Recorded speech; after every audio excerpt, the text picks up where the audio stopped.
Hi, I'm Mark Dalton. I'm the Ed Tech Coordinator for the Malone Central School District. In November of 2017, we rolled out the Chromebooks as part of our district's one-to-one initiative. And at that time, we had a series of meetings for parents and guardians to explain a little bit about the particulars of the program that we were doing for parents and guardians of high school and middle school students. So this is the presentation that was given on those evenings, and we wanted to make sure it was available for people who might not have been able to make it for those evenings or who might not have been in our district yet. So first of all, just to give a quick overview of the one-to-one initiative, it is a comprehensive initiative in the sense that we have made provisions for all grade levels. So this obviously is aimed mainly at our 6th through 12th grade students because at these levels, our one-to-one program is what we call a take-home program. So each student has a Chromebook, a specific Chromebook that is assigned to him or her, and those students will take those Chromebooks with them throughout the day and can take those Chromebooks home with them.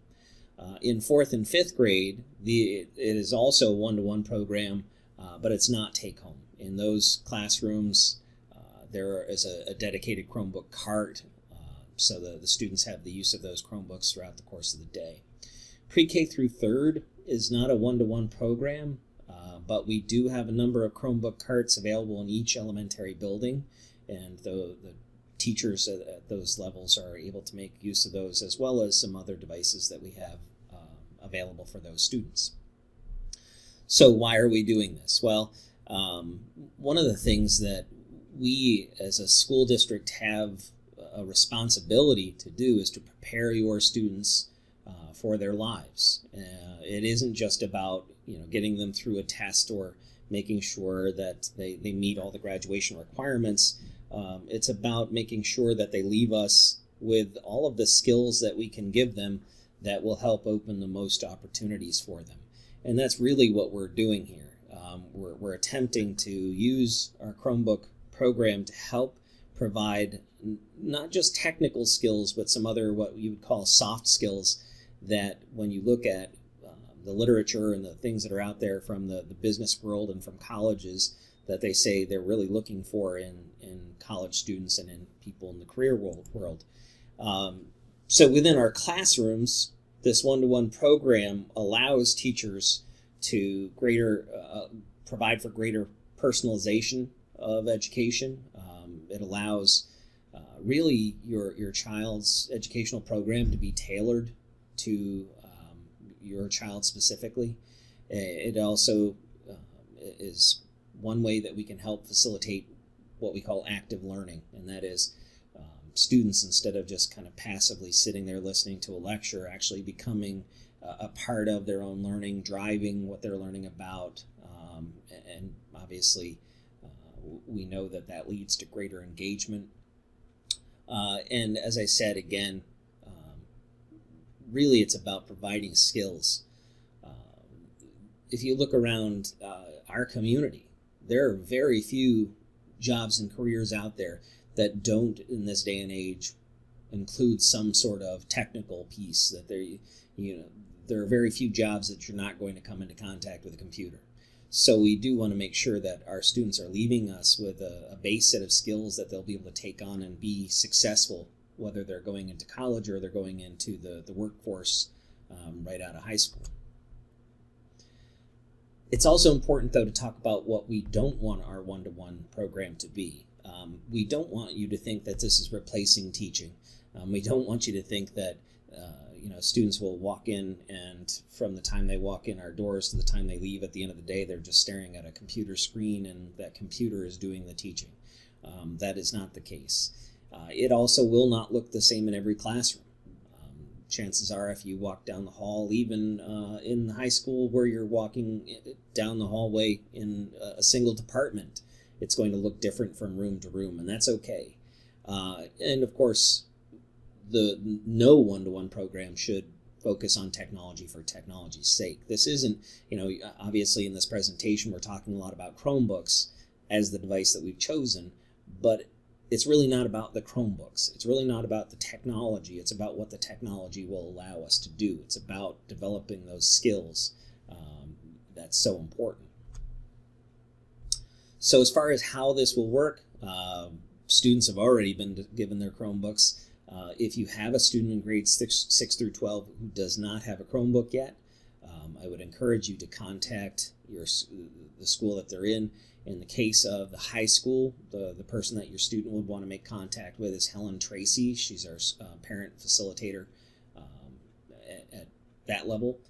And if your child is in the middle school, then the person that they'll want to make contact with is Betsy Braben, and she's also the parent facilitator in the middle school as well. So once they have their Chromebook, we are expecting that they bring their Chromebook with them each day to school charged. The chargers I'll talk more about in a minute, but they'll be given a charger. It is my advice that they take that charger home with them as soon as they get the device and leave it there. There's no need for them to bring the charger with them to school. One of the reasons we chose the Chromebooks is because they have the ability to hold a charge for at least 8 hours of use, which is more than enough to get them through the school day. So they should charge those up at night, bring the device with them to school the next day. At the end of each school year, the devices will be turned in, so your child's Chromebook will be collected back. They'll be checked, make sure that there's no maintenance needed on them, and then the following school year, your student will receive that same Chromebook back. So that's kind of a bit of incentive for them to treat that Chromebook well, because the Chromebook that they get now will be their Chromebook for at least the next 3 years. Speaking of that, we do have a plan in place for making sure that our one-to-one initiative is sustainable. So we do have regular intervals of replacement built in. So your child, if they're, say, in 6th grade now, they will not have the same Chromebook all the way through to the end of 12th grade.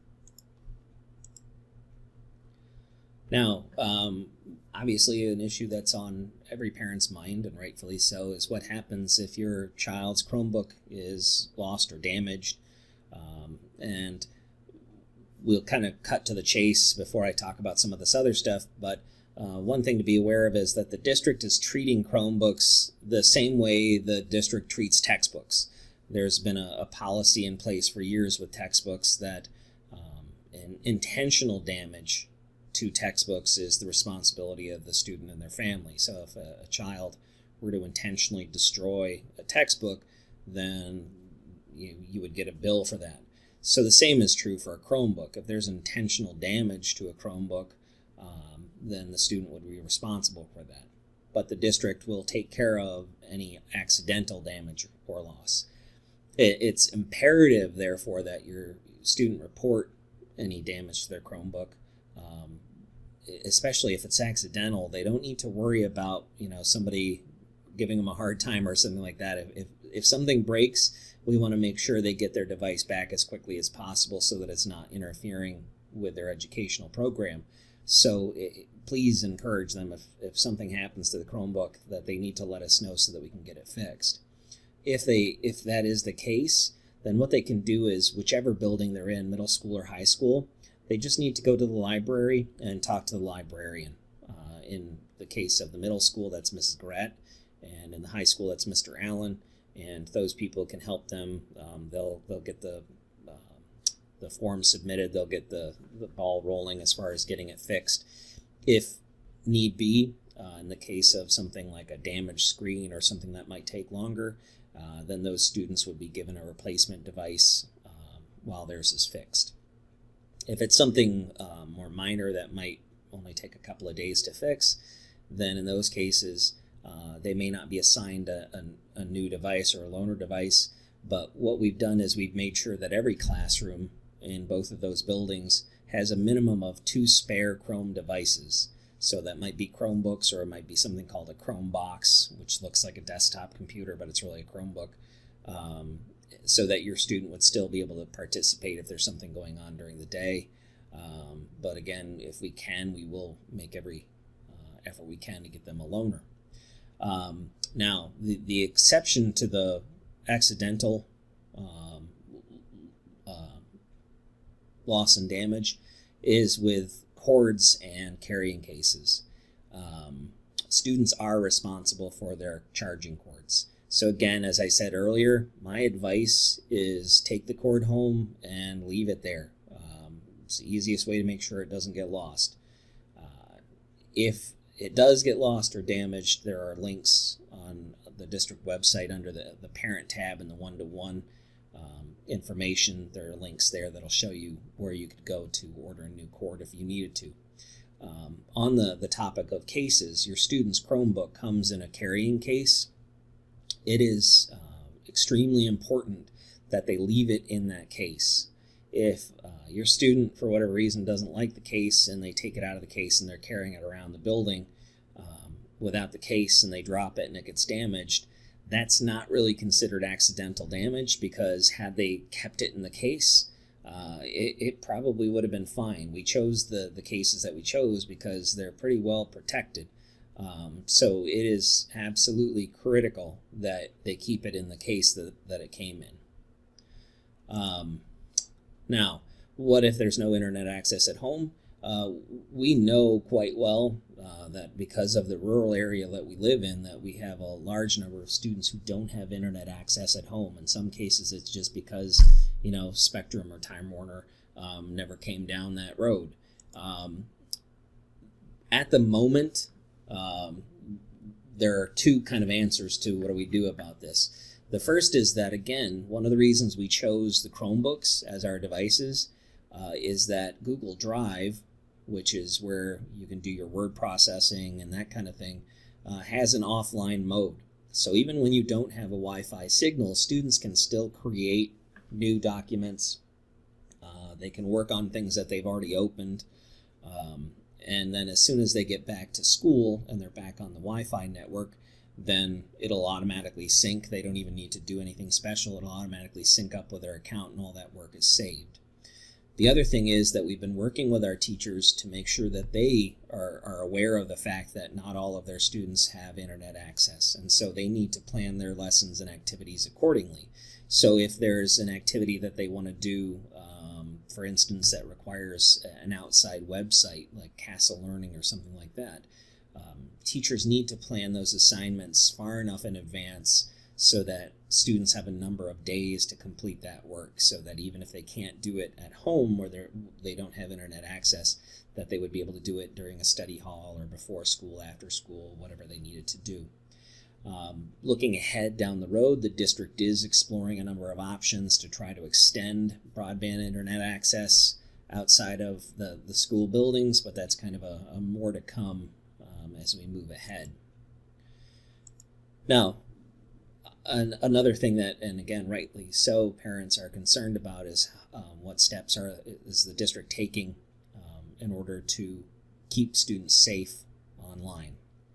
And one of the biggest things that we're doing is we're licensing a product called GoGuardian. GoGuardian is specifically designed for Chromebooks and for the Google environment that goes along with Chromebooks. And among other things, one of the things that we'll let teachers during the day do is they can monitor and guide student activity, so they can make sure students are on task and doing the things that they want them to do during the day. But it also, especially in the 6 through 12 area where we have this take-home program going on, one of the really nice things about GoGuardian is that it allows 24/7 web filtering no matter where the students are. So any place they go in the world that they would take their Chromebooks, it will be filtered as a district device.